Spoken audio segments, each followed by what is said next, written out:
Should Facebook pay us for our puppy pictures? Of course, the idea sounds crazy. Posting puppies on Facebook is not a chore. We love it. Facebook's 1.4 billion daily users spend the better part of an hour on it every day. It's amazing that we don't have to pay for it. And yet the idea is gaining momentum in Silicon Valley and beyond.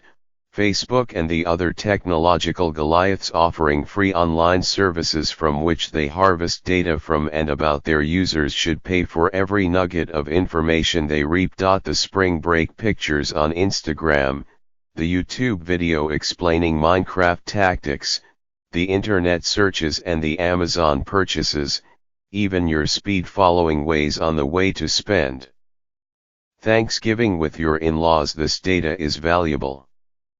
It will become more valuable, potentially much more so, in the not-too-distant future. Getting companies to pay transparently for the information will not just provide a better deal for the users whose data is scooped up as they go about their online lives. It will also improve the quality of the data on which the information economy is being built. And it could undermine the data titans' stranglehold on technology's future, breathing fresh air into an economy losing its vitality. The idea has been around for a bit. Jaron Lanier, the tech philosopher and virtual reality pioneer who now works for Microsoft Research, proposed it in his 2013 book, Who Owns the Future, as a needed corrective to an online economy mostly financed by advertisers' covert manipulation of users' consumer choices. It is being picked up in Radical Markets, a book due out shortly from Eric A. Posner of the University of Chicago Law School and E. Glenn Whale, principal researcher at Microsoft.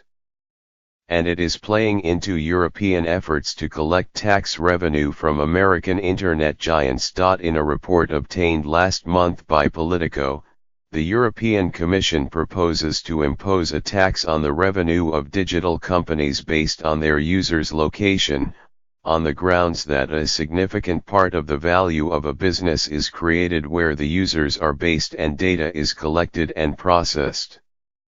Users' data is a valuable commodity. Facebook offers advertisers precisely targeted audiences based on user profiles.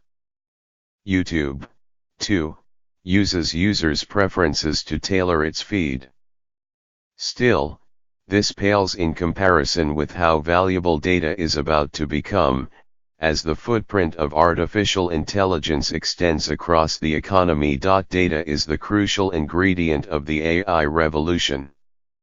Training systems to perform even relatively straightforward tasks like voice translation, voice transcription, or image recognition requires vast amounts of data like tagged photos, to identify their content, or recordings with transcriptions. Among leading AI teams, many can likely replicate others' software in, at most, 1 to 2 years, notes the technologist Andrew Ng. But it is exceedingly difficult to get access to someone else's data.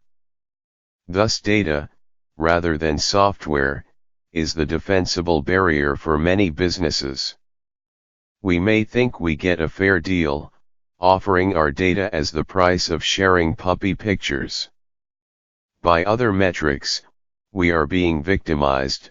In the largest technology companies, the share of income going to labor is only about 5 to 15%, Mr. Posner and Mr. Whale write. That's way below Walmart's 80%.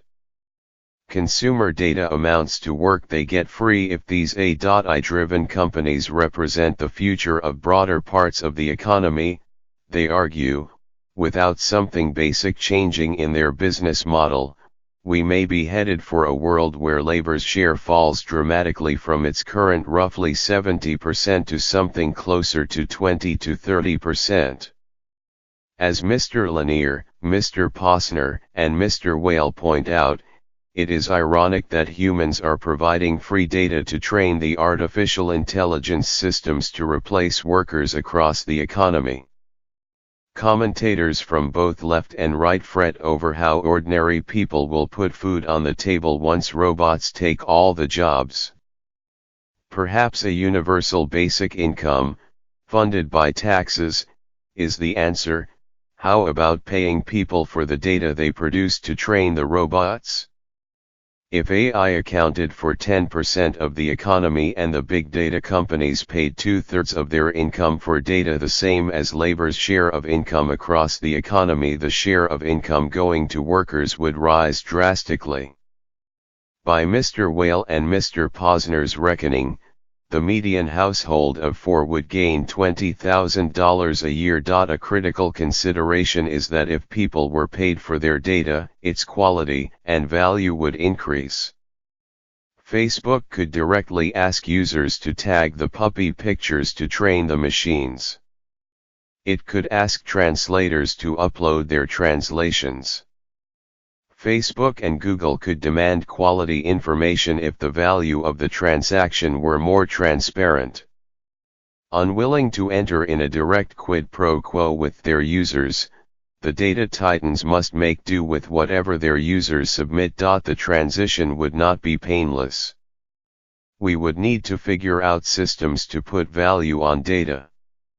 Your puppy pictures might turn out to be worthless, but that college translation from Serbo-Croatian could be valuable. Barred from free data, YouTube and Facebook might charge a user fee for their service like Netflix.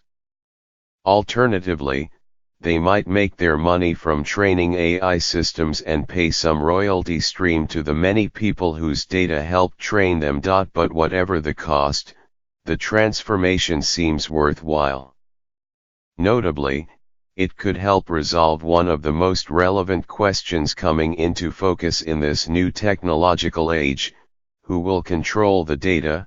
Today, the dominant data harvesters in the business are Google and Facebook, with Amazon, Apple, and Microsoft some way behind. Their dominance cannot really be challenged. Could you think of a rival search engine? Could another social network replace the one all your friends are on? This dominance might matter less if companies had to pay for their users' data. Google and Facebook and Amazon would not be able to extend the network effects that cemented their place at the top of the technology ecosystem to the world of AI. Everybody wants to be on Facebook because everybody's friends are on Facebook. But this dominance could be eroded if rivals made direct offers of money for data. Companies with different business models might join the fray.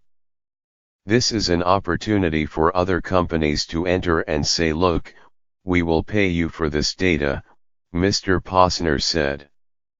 All this is so new that ordinary people haven't figured out how manipulated they are by these companies. The big question, of course, is how we get there from here.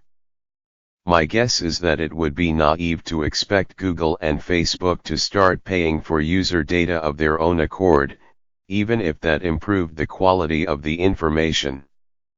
Could policymakers step in, somewhat the way the European Commission did, demanding that technology companies compute the value of consumer data?